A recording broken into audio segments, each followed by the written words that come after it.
Unified 911, anong matutulong namin sa'yo? Anya ti may tulong mi ken kapo. Anong may tatabang ko sa imo? Unsay akong ikatabang nimo? Ngini makadabang na misal ka no. Sa anumang wika o dialekto, may tulong na darating sa iyo.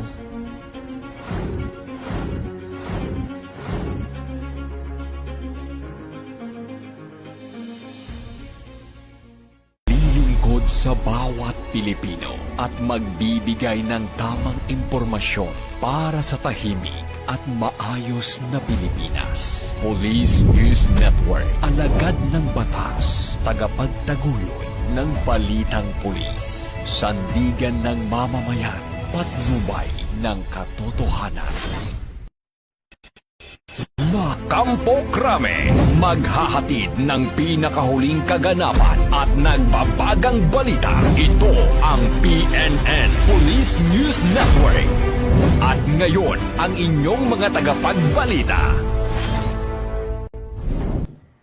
Magandang araw, bagong Pilipinas. Ako ang inyong alagad ng batas, tagataguyod ng Balitang Pulis. Ako po si Patrolwoman Dara Falogme. Maghahatid sa inyo ng tamang balita, kwento ng pulis at serbisyo para sa mamamayan. At ito ang PNP News Online, ang pangunahing balita ng Police News Network, alagad ng batas, tagataguyod ng Balitang Pulis.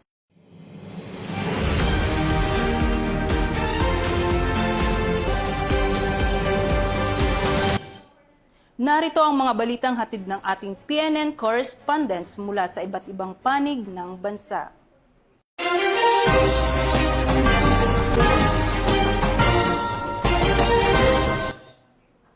Kumpiskado ang mahigit 300,000 piso ng halaga ng hinihinalang shabu sa ikinasang buy-bust operation sa Cagayan de Oro City Police Office, katuwang ang Philippine Drug Enforcement Agency 10, 3 drug suspect arestado. Police Corporal Joel Subsuban sa detalye. Ng Police Regional Office 10 ang mahigit 340,000 pesos na halaga ng hinihinalang shabu at naaresto ang 3 drug personalities kabilang ang isang aul o dismiss na miyembro ng Philippine National Police sa isinagawang buy-bust operation sa Barangay Lumbia, Cagayan de Oro City. Sa isinagawang operasyon ng Cagayan de Oro City Police Office, Anti-Illegal Drug Team ng Police Station 8, katuwang ang PDEA Region 10 at City Mobile Force Company, naaresto ang mga suspect na nakilalang si alias Tams, alias James at alias Apun. Si alias James ay isang aul o dismiss na PNP member ng Region 10. Narecover mula sa suspect ang 8 sachet ng hinihinalang shabu na may kabuang bigat na humigit kumulang 50 gramos at may standard drug price na umaabot sa 340,000 pesos. Nakumpiska rin ang iba't ibang drug paraphernalia, isang kalibre 38 na revolver na may 3 bala, 2 motorsiklo, isang cellphone at 1,000 piso bill na buy-bust money. Kasalukuyang nasa kustodiya na ng Police Station 8 Lumbia, Cagayan de Oro City Police Office ang mga suspek habang inihanda ang kasong paglabag sa RA 9165 o Comprehensive Dangerous Drug Act of 2002. Haharapin din nila ang kasong paglabag sa RA 10591 o Comprehensive Firearms and Ammunition Regulation Act. Ang suspek na nakilala sa alias na James. Mula dito sa Campo Alagar, ako po ang inyong Police News Network correspondent mula sa Regional Public Information Office ng Police Regional Office 10, Corporal Joel Lazaro Subsuban, alagad ng batas, tagataguyod ng Balitang Pulis. Maraming salamat, Police Corporal Subsuban. Daan-daang individual ang natulungan ng serbisyo Caravan na ilunsad ng Police Regional Office 6 kung saan nagkaroon ng serbisyong medikal, libreng gupet at one-stop shop na ginanap sa Haro, Iloilo City. Nakibalita dyan si Patrolwoman Charmaine Balunsat. Bilang bahagi ng pagdiriwang ng 31st Police Community Relations Month, nagsagawa ang Police Regional Office 6 ng serbisyo Caravan sa cover gym ng Barangay Bitoon, Haro, Iloilo City. Nito lamang ang 26 ng Hulyo taong kasalukuyan.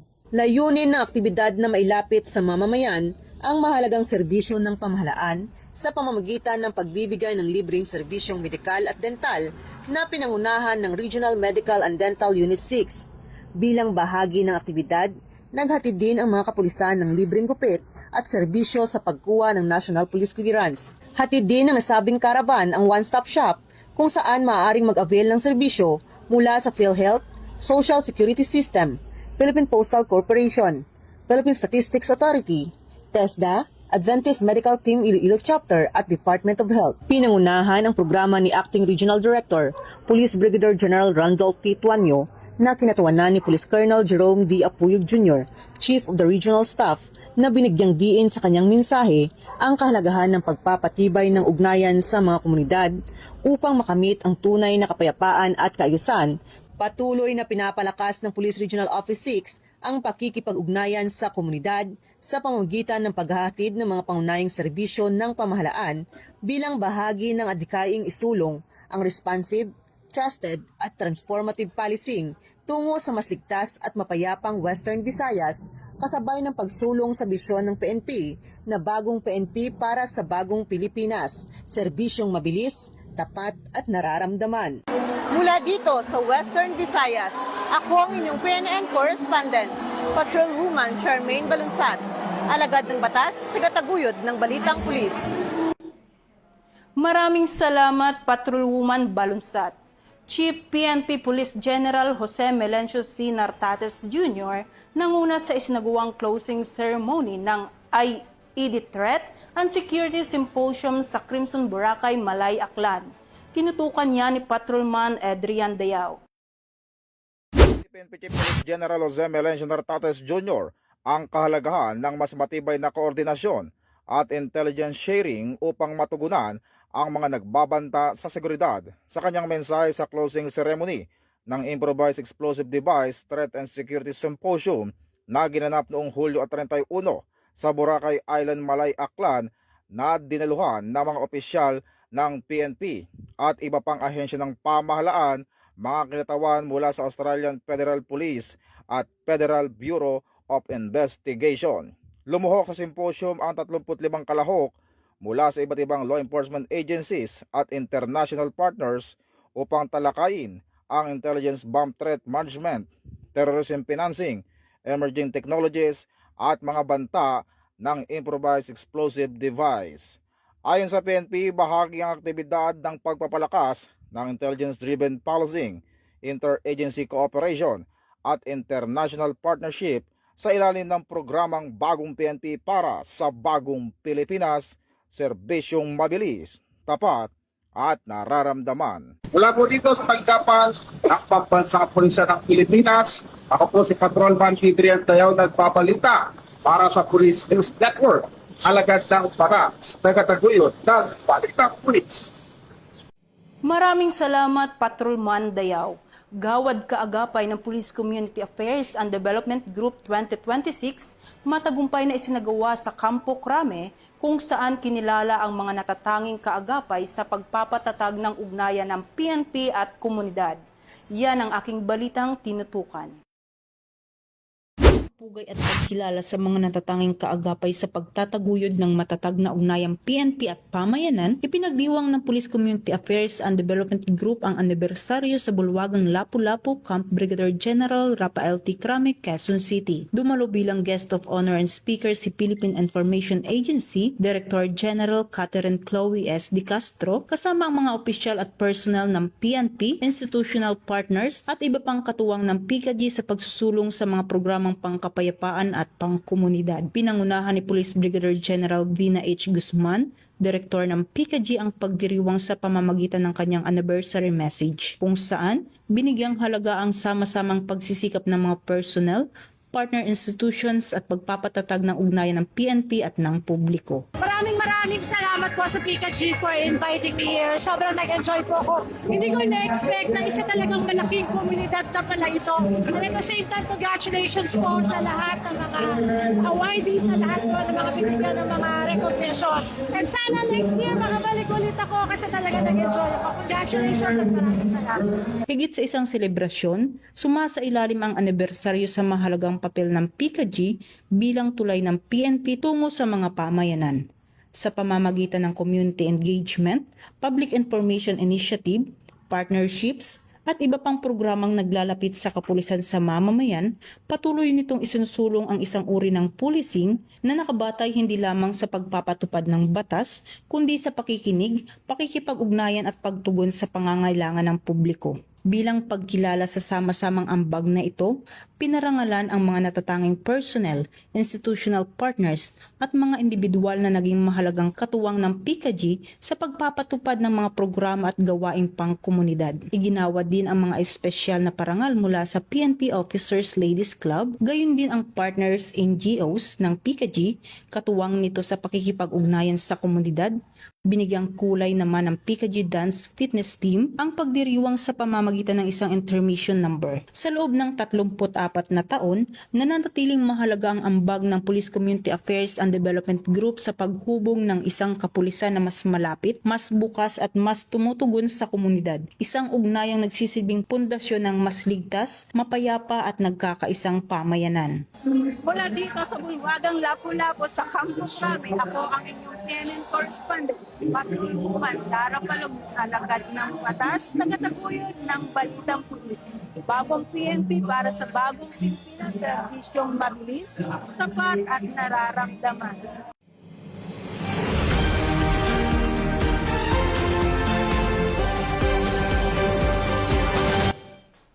Alamin ang mga ilang paalala at mga dapat gawin ng mga driver, delivery rider upang maprotektahan ang sarili laban sa modus at krimen. Yan ang muling balitang aking tinutukan. Paalala para sa mga rider, driver, courier at app-based delivery personnel. Una, tanggapin lamang ang delivery sa pamamagitan ng opisyal na booking. Pangalawa, i-verify ang sender, receiver, pick-up point at destination. Pangatlo, huwag tumanggap ng package na walang malinaw na deklarasyon ng laman. Pang-apat, tumanggi kapag ayaw magpakilala ng sender. Pang-lima, huwag tumanggap ng package na may tagas, kakaibang amoy, maling timbang o kahina-hinalang pagkakabalot. Pang-anim, huwag pumayag na baguhin ang pick-up o destination ng walang opisyal na update sa booking. Pang-pito, huwag gamitin ang personal na account sa delivery ng ibang rider o driver. Pang-walo, huwag ipahiram ang rider account, cellphone, ID, sasakyan o delivery bag. At panghuli, i-report agad sa kumpanya at otoridad ang kahina-hinalang booking o package.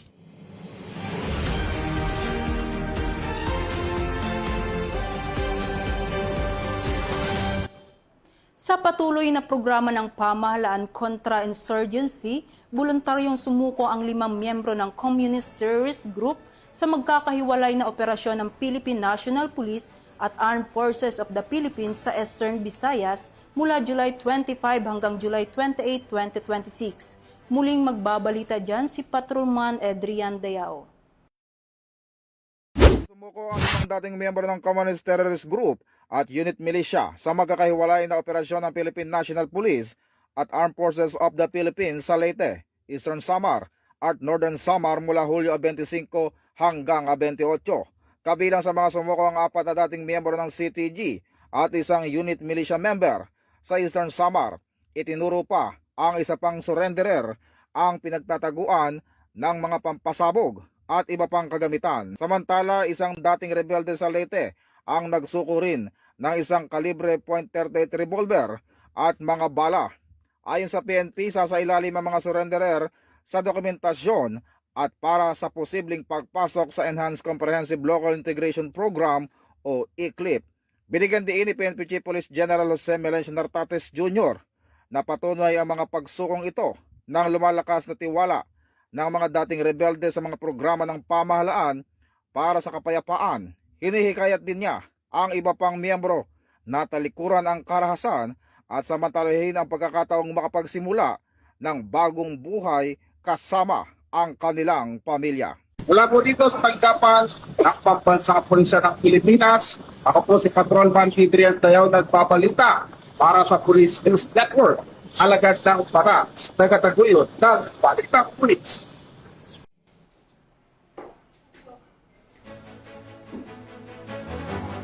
At yan ang mga balitang nakalap ng ating PNN correspondents mula Luzon, Visayas at Mindanao. At bago tayo magtapos, narito ang mga ilang paalala ngayong tag-ulan. Para sa mga motorista, magmaneho ng maingat at panatilihin ang ligtas at na distansya sa ibang sasakyan. Tiyaking maayos ang kondisyon ng preno, gulong, ilaw at windshield wiper bago bumiyahe. Para sa mga rider, magsuot ng angkop na rain gear at helmet. Iwasang magmaneho ng mabilis lalo na sa madulas at bahaing kalsada.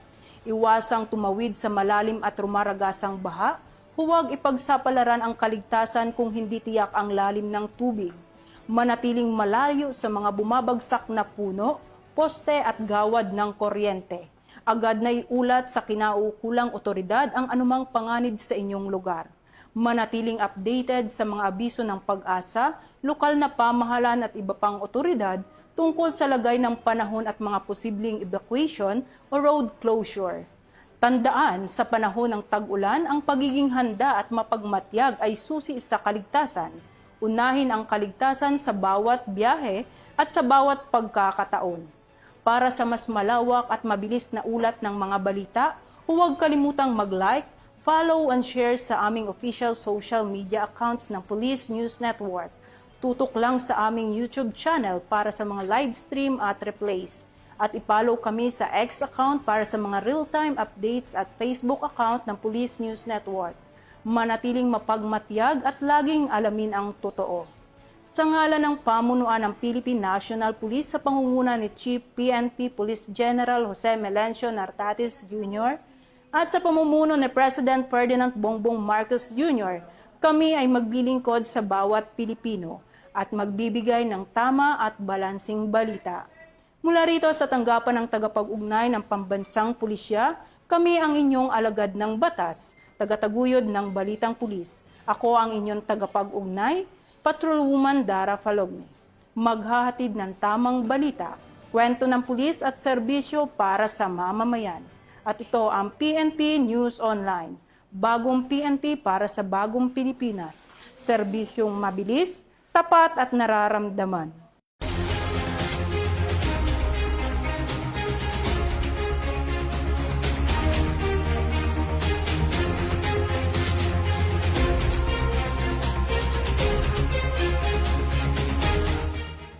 Police News Network, alagad ng batas, tagapagtaguyod ng balitang pulis.